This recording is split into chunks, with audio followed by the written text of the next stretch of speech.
Welcome to study with NB. आज हम astronomy के ऊपर डिस्कशन करेंगे। आज हम एस्ट्रोनॉमी में नासा लेंगे और हमने पिछली वीडियो में पहले की एस्ट्रोनॉमी की वीडियो में इसरो के बारे में जाना। अगर आपने अभी तक वो वीडियो ना देखी हो तो उसे ज़रूर देखें।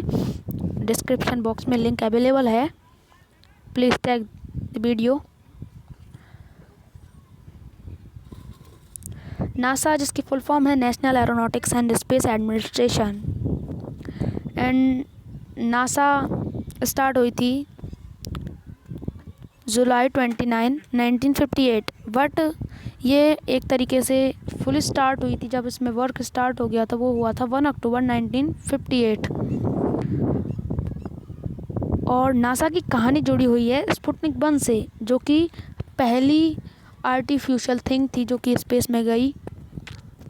उसी से ही इसकी कहानी जुड़ी हुई है, जो कि लॉन्च की थी रसिया ने। तो चलिए उस कहानी को जानते हैं क्या है। उसमें हमारे लिए 2-3 क्वेश्चंस का भी जवाब मिल जाएगा। तब इसको लॉन्च किया गया था तो अमेरिका में सनसनी मच गई। एक तरीके से उनको खतरा लगने लगा कि यार ये तो गलत है, हमारे को ये रशिया तो टेक्नोलॉजी में पीछे छोड़ रहा है और ये तो हमारी मिलिट्री के लिए भी खतरा है। तो उसी के लिए यूएस के प्रेसिडेंट, जो उस टाइम यूएस के प्रेसिडेंट थे, ड्वेड डी एइज़नहावर, उन्होंने 12 जनवरी 1958 को मीटिंग रखी और उस मीटिंग में कहा कि हम पीछे नहीं रह सकते टेक्नोलॉजी में, हमें किसी नई स्पेस कंपनी की ज़रूरत है, नेशनल स्पेस कंपनी की ज़रूरत है। तो फिर उसी के बाद नासा के डायरेक्टर हग ड्रिडेन ने एक नई कंपनी स्टार्ट की जिसका नाम था नासा। अब आप सोचेंगे नाका क्या है, तो नाका है national advisory committee for aeronautics, और जो कि स्टेबलाइज हुई थी 3 मार्च 1915 में। और उसी के बाद नासा को फॉर्म किया गया और नासा तैयार हुई। और अब हम बात करेंगे नासा का हेडक्वार्टर कहाँ पर है। तो नासा का हेडक्वार्टर वॉशिंगटन डीसी में प्रेजेंट है इस टाइम। अब हम बात करेंगे नासा का मोटो क्या है। तो नासा का motto for the benefit for all. अब हम बात करेंगे जो नासा है उसमें कितने मेंबर्स, कितने साइंटिस्ट, कितने वर्कर्स वर्क कर रहे हैं। तो उसमें 17,373 पीपल्स वर्क कर रहे हैं और ये इसरो से थोड़ा बहुत ही ज़्यादा है। अब हम बात करेंगे कि कितने मेंबर, मतलब कितना परसेंट मेंबर इंडिया के नासा में वर्क कर रहे हैं। कुछ रिपोर्ट्स के अकॉर्डिंग ये कहा जाता है कि 30% जो वर्कर हैं नासा में वो इंडिया के हैं। बट नासा का जो ऑफिशियल वेबसाइट है उसमें ये लिखा गया है कि ओनली 3% वर्कर इंडिया के प्रेजेंट हैं नासा में। अब हम इंडिया के साइंटिस्ट की बात ही कर रहे हैं तो हम इंडिया के एस्ट्रोनॉमर्स की, मेन एस्ट्रोनॉमर की बात कर लेते हैं। इंडिया के मेन एस्ट्रोनॉमर्स में जो फर्स्ट आती हैं शर्मिला भट्टाचार्य, जिनके यहाँ पे इमेज देख रहे होंगे। नेक्स्ट आते हैं हमारे अश्विन बसावड़ा, जो कि एक प्रोजेक्ट साइंटिस्ट हैं और वो आप इमेज में देख ही रहे होंगे। और जो हमारी नेक्स्ट आएंगी वो हैं सुनीता विलियम्स। अब सुनीता विलियम्स को जानते ही होंगे, जो कि सबसे ज़्यादा स्पेस में टाइम काटने वाली एक तरीके महिला नहीं ह्यूमन थी। एक तरीके से पहली ह्यूमन जिसने सबसे ज़्यादा टाइम काटा स्पेस में, मतलब सबसे ज़्यादा स्पेस में रही है। इनका जन्म 19 सितंबर 1965 में हुआ और इस टाइम ये 54 इनकी एज है और ये 54 ईयर की हैं। और ये कैप्टन है यूएसएन की, मतलब यूनाइटेड स्टेट नेवी की। और मैंने आपको बताया कि ये सबसे ज़्यादा स्पेस में रही तो कितने टाइम, तो ये स्पेस में रही हैं 321 days and 17 our and 15 minutes ये स्पेस में रही हैं। अगले आएंगे हमारे कल्पना चावला, जो कि अब हमारे साथ नहीं है। और कल्पना चावला का जन्म 17 मार्च 1962 में हुआ और उनकी डेथ एक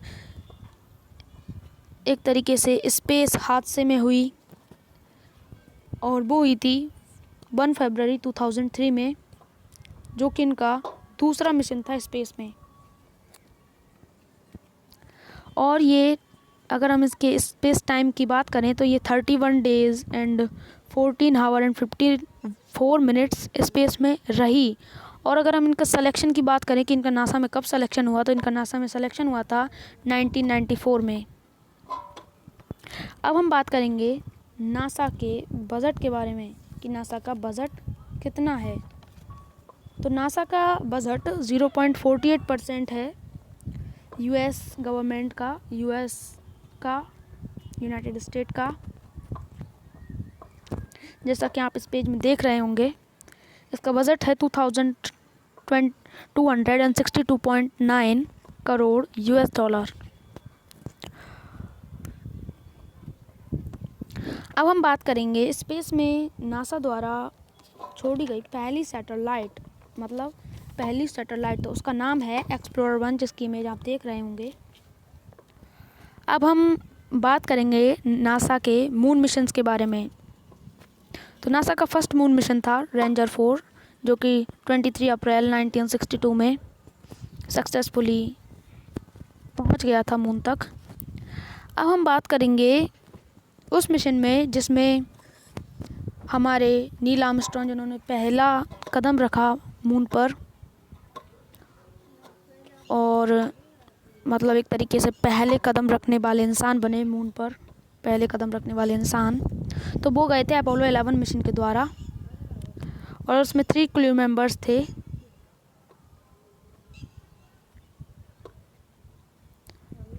ये तीनों की आपको इमेज एक साथ में दिख रही होगी।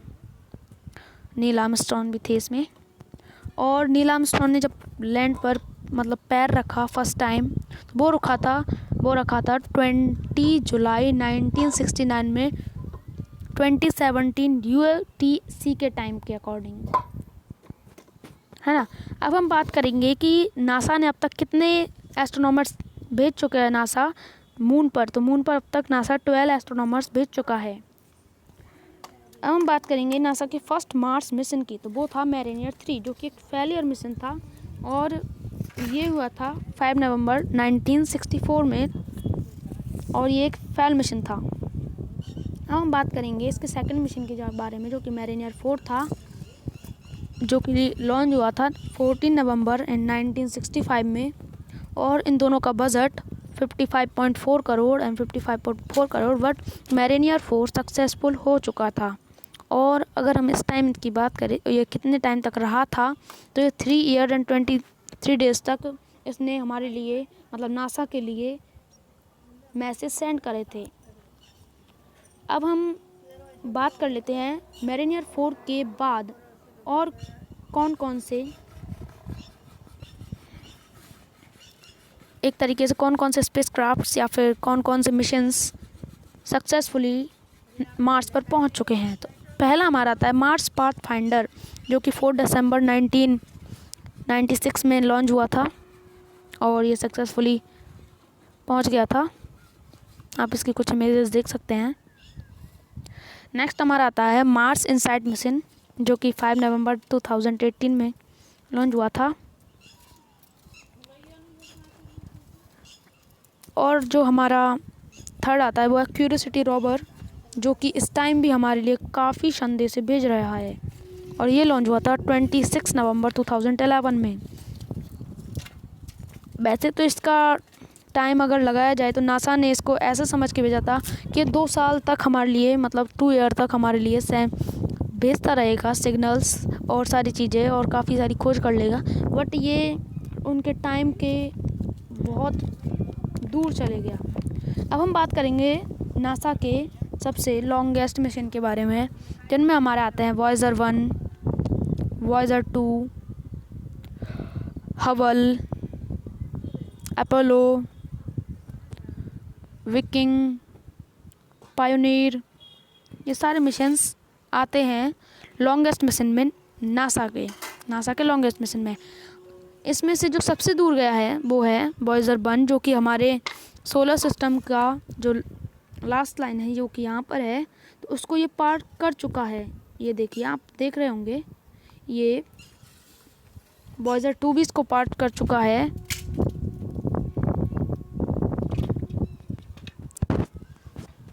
अब हम चलते हैं आगे। अब हम बात करेंगे नासा के SLBs के बारे में। तो नासा के पास 3 मेन SLBs हैं। वैसे तो बहुत सारी SLBs हैं, बट इनकी जो मेन 3 SLBs हैं वो है सैटर्न 5,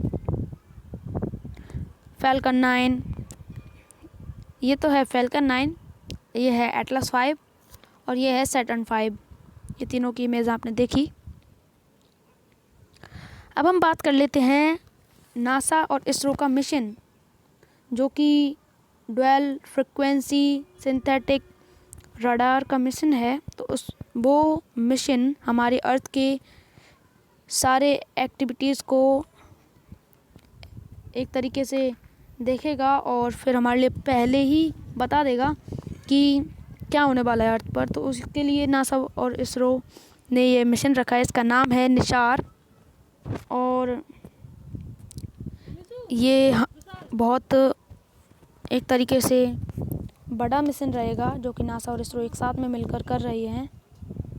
और आप ये देख सकते हैं इसकी वेबसाइट, अगर आप जाकर देखें तो इसमें वेबसाइट भी है, वो आप देख सकते हैं।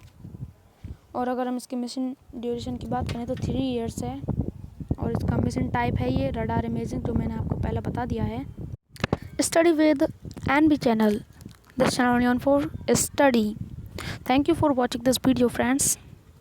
प्लीज़ वीडियो को लाइक एंड शेयर करें, चैनल को सब्सक्राइब करें एंड बेल आइकन को दबा दें, जिससे हमारी आने वाली वीडियोस की नोटिफिकेशन आपके लिए मिलती रहे। और अगर हमसे कोई भी गलती हुई हो तो उसे कमेंट में